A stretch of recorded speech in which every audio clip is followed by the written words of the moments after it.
In the clip you're about to watch from the UK child abuse rally, David Icke delivers a passionate and motivating speech to all victims and survivors, after which he is interviewed by Bill Maloney.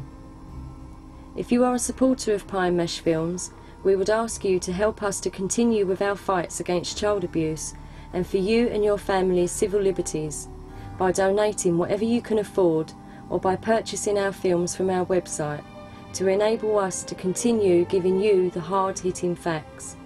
God bless all victims and survivors. As much as you can, because we are announcing this publicly, big time today.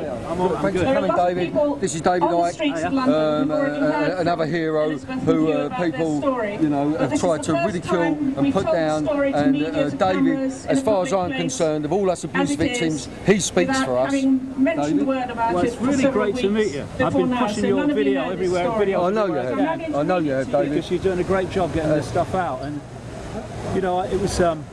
It's nearly 20 years ago now that I started to realise not just that this child abuse was going on in all its different forms, but the scale of it. David, can I just cut you there? Are you going to speak for us today, David? Well, I will if you want me to. Yeah. I would love you to, and I'm going to try and organise it right now, David.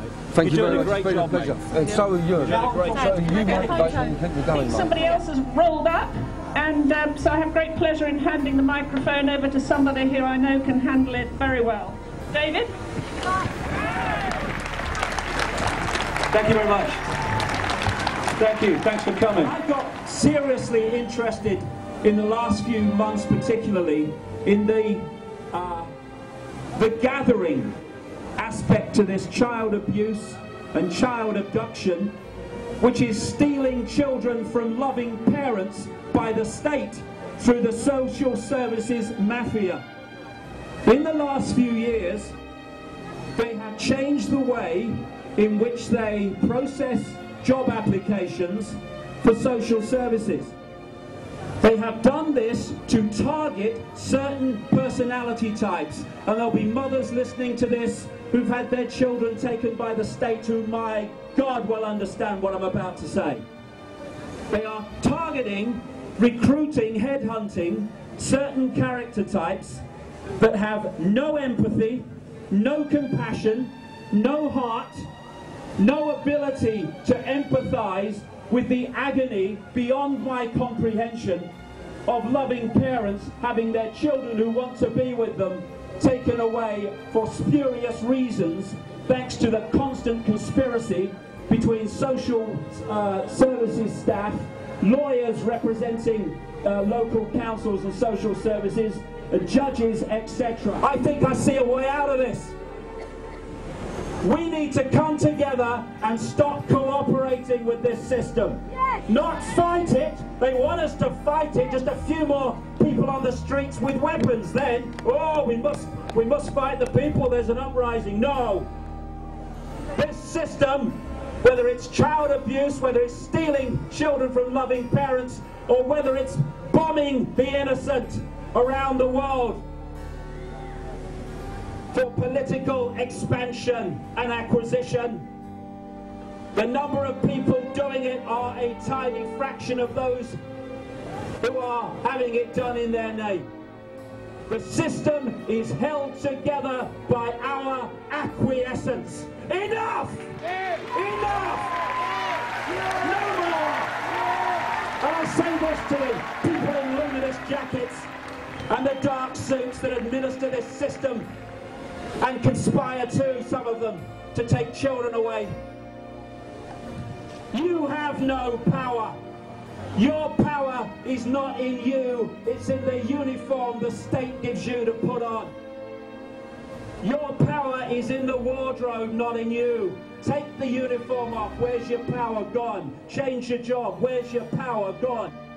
You're just animating a uniform which is an extension of the state. And you have children and grandchildren too. And they're going to have to live in the world that you're helping to bring in. Wake up. Grow up. And we need to come together. Not just talk about it, but start organising. Start organising mass non-compliance. The non-comply dance. dancing to a different drum. We're not having it anymore. And I'll finish on this. You know, people think, and this is how the system overcomes the people so much, is people think that it's not my problem. It's not my child. It's not my freedom that's been taken away directly. It's not me having to knock on the door in the middle of the night saying we want your child. But it is. Because if we don't draw a line in the sand now, then it will be your child eventually. It will be you. What did they say? What did that pastor say? After Nazi Germany. First they came for the Jews and I was not a Jew, so I did nothing. Then they came for the communists and I was not a communist, so I did nothing. Then they came for the trade unionists, I was not a trade unionist and I did nothing. Then they came for me and there was no one left to speak out for me. That is the road we're walking down. Anyone's injustice is our injustice. That's the only way to bring an end to this. It's time to stand up, enough. Time to fly and have none of this crap any longer. We get it because we take it. Thank you very much. That's good, David. You've done well there. Right. So now David has just given what I would call a very comprehensive and rousing speech to victims and to people that are, you know, a girl said today, I think it was the girl who was up there, what was her name, David? Minty. Minty. She said, I want to see fighters here today, and that's what I was after, David. I wanted to see fighters, and that's what we love about you, David, because you're a fighter and you don't stop, and it comes out passionately when you talk, and it comes out passionately within your work, and that is it. So we're looking to you, David, as well. Some people look to me and then I look to you. Everyone's got to have to look up to someone, and I thought that was a wonderful speech that you've done, David.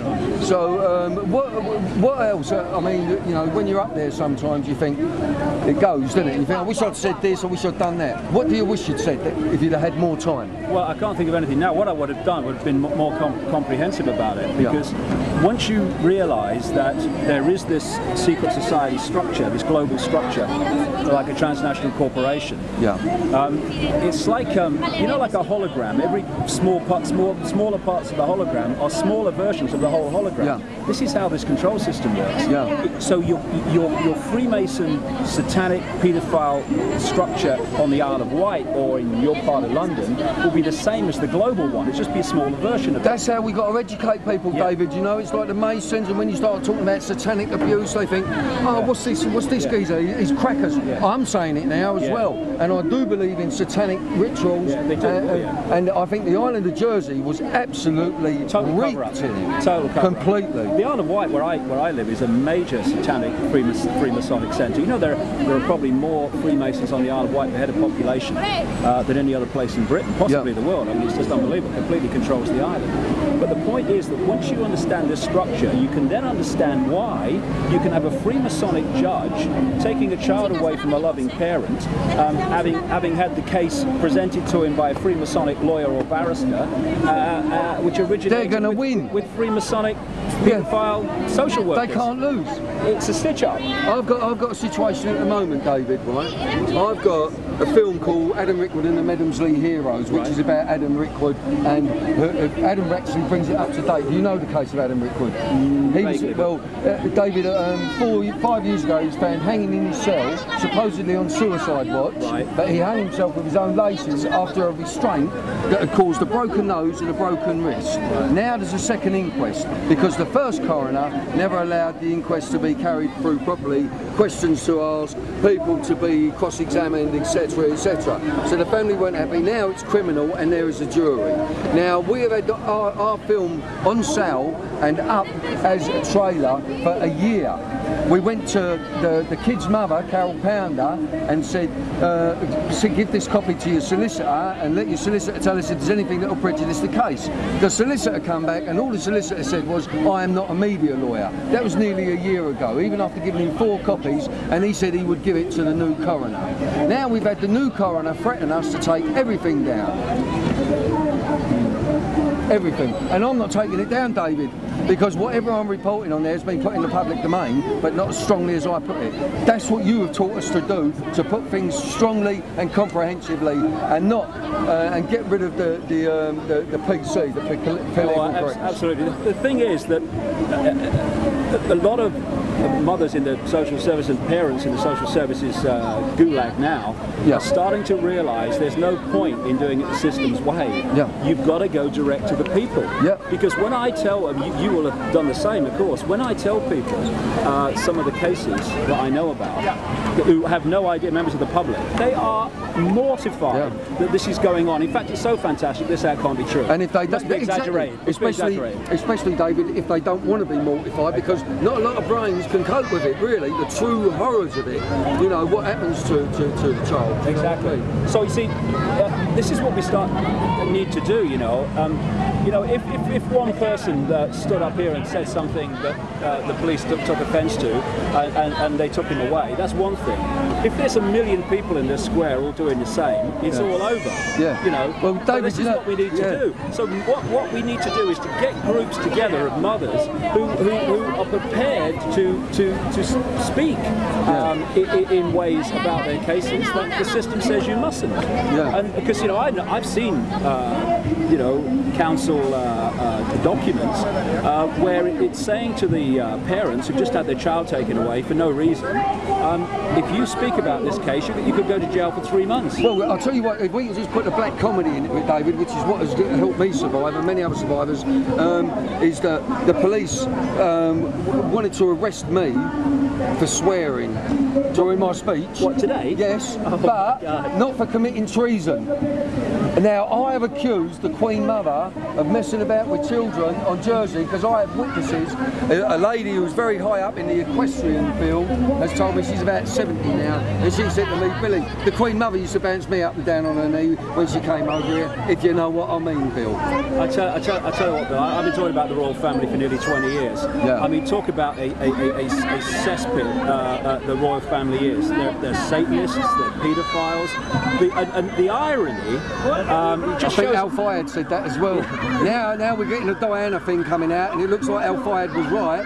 They 500 pieces of evidence not shown to the jury. Right, you see, I mean, I've been writing about the Diana thing since it happened. It's the most blatant bloody assassination. But the thing is, again, we keep coming back to this structure I'm talking about. It means that through the secret society network, you can put your safe judge with the verdict known before the case starts on the case. Look at Lord Hutton when he completely covered up the murder of David Kelly, the weapons man. He was put in there to come to that verdict, and that's why people were saying, well, what about this evidence wasn't put before the Hutton inquiry? They don't want that evidence because it shows another story to the official one. This is what's happening with social services cases in courts all the time. You know, I'm running, helping someone with one at the moment, and they put out a document, social services, saying that the mother had faked evidence that her child had been abused, sexually abused. I've seen the doctor's report that it came from. She never faked it at all. But that report... And they're also putting women in a mental institution, sectioning them if they say you've been messing about with our kids in care. So they lock them up. Can I just tell you something? I don't know if you know this, David, right? I think it might amuse you. It's right up in the street. 5 years ago, right, bearing in mind that the Queen is the figurehead of the Church of England, Christian, As Christians, we fight against Satan, yes? If you're a Christian. Right. That's what we're meant to do. But 5 years ago, it was made legal that you can practice Satanism in Her Majesty's Royal Navy. So she goes to church on Sunday, what does she do on Monday? And if she knows about these dark forces that she said to Paul Burrell, why doesn't she come forward and let us go and get them? I know so much, because over 20 years and putting this stuff out, I know so much about the royal family, and the idea, when I think about it, that the Queen Mother, who was a high satanic, what you might call, and very influential. Let's get high satanic operator. That she died at 102, and these people seem to live a long time. Yes. As the nation's grandmother. Oh Oh, the lovely Queen Mum. As Diana said to a friend of mine who knew her for 9 years, the Queen Mother is evil, and there's no other word for it. And, do you believe that Harry is Hewitt's kid? Oh yes, absolutely. So do I. Well, so I'd like to agree with David on that. I think that Harry is Hewitt's kid, and Harry went out to war for about 10 weeks, then they sent him back because it was too dangerous for him, David, but not too dangerous for our kids. But the thing is that I saw a picture of James Hewitt as a polo player, not a million miles from the age of Harry at the time. Stands back in amazement. They're twins, mate. At that same age, they're twins. It's strange, isn't it? I mean, look at Charles, you look at William, you look at Charles, you look at Harry. Something more to know here, Bill, eh? Well, I'll tell you something else, David. After Sun, Sea and Satan was released, when I put that fact across about the Navy, William was taken out of the Navy. And then all the officials, Balhack, who is the chief, what is it they call him, Lil? Chief Bailiff. The Chief Bailiff on the island of Jersey, and what's the other guy who was Walker, Frank Walker, they all started retiring after that film because we started exposing from what we learnt from you, from David, what at Pine Mash Films, we have learnt so much from this man. And this man, I tell you what, you're not on your own there, David, because I'm fed up with seeing people like David being bashed up by you people. Now let's listen to him, alright? If you listen to him, you're going to learn something.